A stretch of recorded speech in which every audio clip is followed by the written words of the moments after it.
Halo, selamat pagi. Apa kabar anak-anak hebat? Hari ini kita masih di tema 3. Kita masuk di subtema 2, muatan bahasa Indonesia. Tujuan pembelajaran menggali informasi dari seorang tokoh melalui wawancara menggunakan daftar pertanyaan.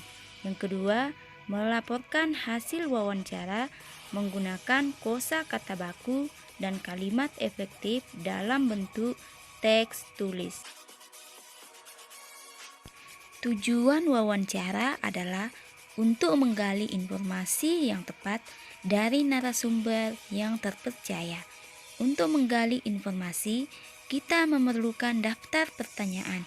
Daftar pertanyaan adalah kumpulan pertanyaan yang akan digunakan untuk menggali informasi kepada narasumber. Daftar pertanyaan dapat berupa kalimat tanya diawali dengan kata tanya apa, siapa, di mana, kapan, mengapa, dan bagaimana. Langkah-langkah membuat daftar pertanyaan. 1. Menentukan topik. 2. Menentukan narasumber. 3. Membuat rancangan daftar pertanyaan dari pertanyaan umum hingga pertanyaan khusus agar informasi yang diperoleh rinci. Yang keempat, kalimat tanya diakhiri dengan tanda tanya. Yang kelima, menulis daftar pertanyaan pada buku dengan rapi.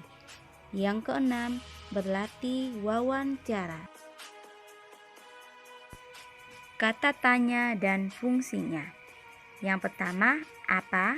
Menanyakan suatu hal atau benda. Yang kedua, di mana? Menanyakan tempat. Yang ketiga, kapan? Menanyakan waktu. Yang keempat, siapa? Menanyakan orang. Yang kelima, mengapa? Menanyakan sebab. Yang keenam, bagaimana? Menanyakan cara atau keadaan. Contoh daftar pertanyaan. Topik budidaya hewan penyu. Narasumber Pak Beni. Daftar pertanyaannya. 1. Apa makanan hewan penyu? 2. Di mana tempat tinggal yang baik untuk penyu? 3. Kapan penyu akan muncul di daratan? 4. Mengapa penyu dilepaskan di laut? 5. Bagaimana jika penyu tidak dilepaskan di laut? Yang keenam, berapa kisaran jumlah telur yang bisa dihasilkan oleh penyu? Laporan wawancara. Laporan hasil wawancara adalah sebuah teks tertulis yang melaporkan suatu wawancara yang telah dilakukan. Fungsinya untuk memudahkan orang lain membaca dan mengetahui informasi penting yang telah kita peroleh. Format laporan wawancara. 1. Judul. Berisi judul laporan wawancara yang akan disampaikan. 2. Latar belakang. Menulis alasan melakukan wawancara. 3. Maksud dan tujuan. Menuliskan maksud dan tujuan wawancara. 4. Topik wawancara. Menuliskan topik wawancara. 5. Waktu dan tempat kegiatan. Menuliskan waktu dan tempat wawancara. 6.